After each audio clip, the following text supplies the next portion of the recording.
don't know, No Kings is a nationwide movement of protest against the Trump administration and its policies, particularly against supposed authoritarianism in the US government. These protests first happened this year on June 14th in multiple cities across the nation.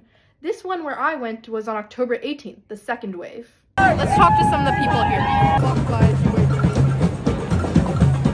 What brings you here to the No Kings protest? Well, I feel bad, of course, about the immigration policies.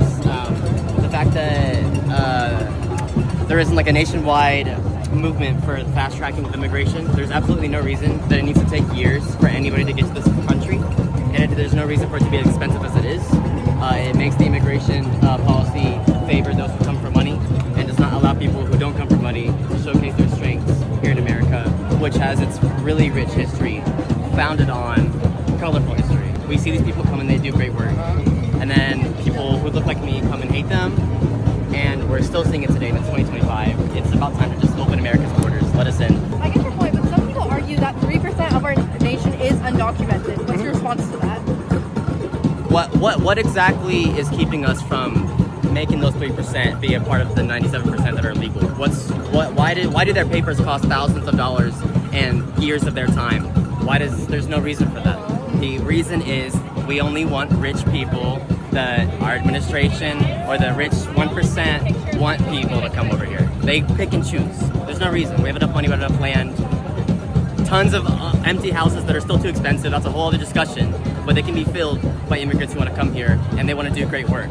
And I think that we should encourage that instead of putting that behind a years-long paywall and a number with lots of zeros, from what I hear. So what concrete changes do you hope your presence here will make in the government?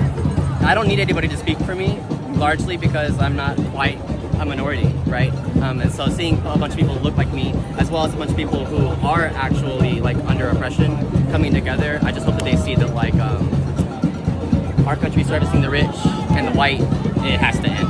How is Trump behaving like a king in your view? I think taking away a lot of the power of free speech, like especially from the press, like in like the press briefings and stuff, that's like the scariest thing to me. And then also just throwing people in jail out of like fear that they might be like illegal immigrants, quote unquote, and not following through with taking care of them and getting in contact with their families. How do you think your presence at this protest can make a difference in that? I think that us being in Austin and being in the state capitol specifically really shows our government that we are not just gonna like stand idly by when things like this are going on, and that we should be able to reclaim our country. To a Trump supporter about your age, what would you say to them to get them to agree with your views? I think that we just have to pay attention. I know sometimes like people our age tend to go along with what their family believes, even though I mean we're all like in college, so we're a little older. But I really think that you just need to start doing like research for yourself and looking into news for yourself, and then I think you really understand like the heart of what's going on, and that it's not just about politics anymore. It is about human rights and about the safety of our country and our people. And one last question. Why do you think it's important that young people like high schoolers and college students get involved? They're a huge chunk of the population, and I think like it's important that as many people as like we can get to show up. That's gotta be. And like we're gonna be the next like generation of people who are gonna have to like deal with the problems that are being created in this. I know that most of undocumented people are non-violent, non-criminals. They're just trying to live their daily lives here, and yeah, that's a fact, honestly. What do you hope your presence here does for the government? How should it change? I just think it's important that we come together because it's not left versus right, it's top versus bottom, and we have to unite to preserve our rights and stand up for each other and build community. That's the only way we can get through this. I'm interested in what you said about top versus bottom. Can you explain what that means? Yeah, so the leaders of our country are trying to keep us divided, kind of keep us in distracted with culture wars, so that they can just continue status quo. And it's the only way that we can, fight for democracy is if we band together. A lot of people seem to believe that we're being paid to be out here, and I'm just letting people know that no, I'm indeed exercising my right to protest, and I'm not happy with this government and what's going on. What do you dislike most about the Trump administration right now? There's a lot. I'd probably say number one, the total disregard for the Constitution at this point. There's been no checks and balances, and he is able to do whatever he wants to do at this point. What do you hope you exercising your right to free speech will do to the Trump administration?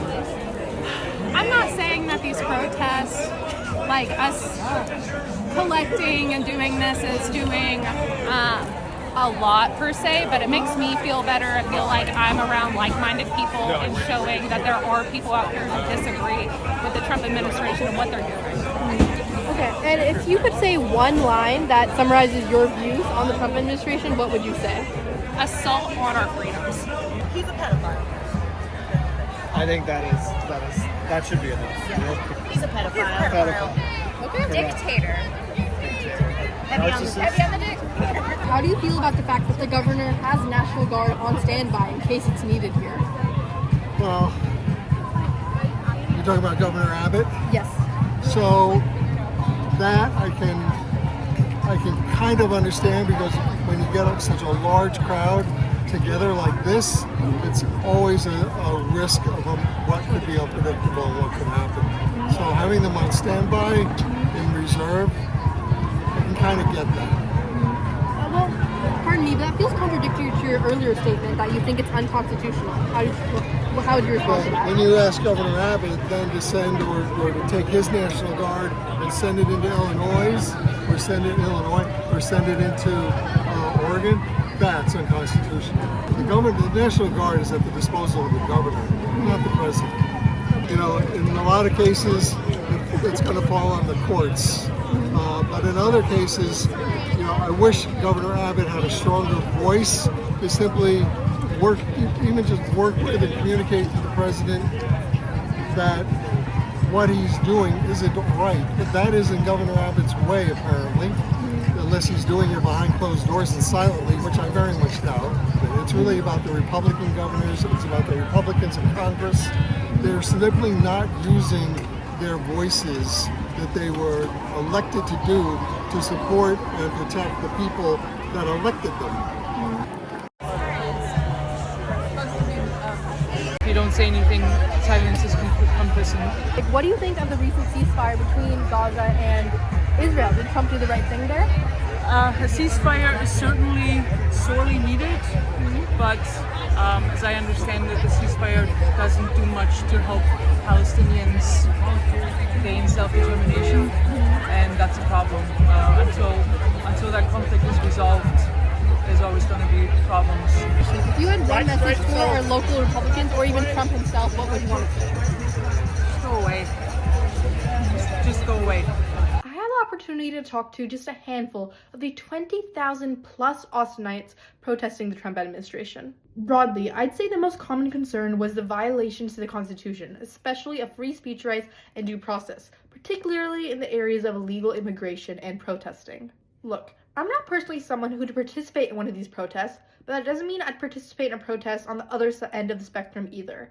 I think the president is doing some things right and some things wrong. He is violating the Constitution in many ways that the No Kings protesters brought up. But he's also making great progress in foreign policy, particularly in tariffs and ceasefires. I'm glad I attended No Kings this year. It exposed me to new knowledge, new perspectives, and things I hadn't really thought about before.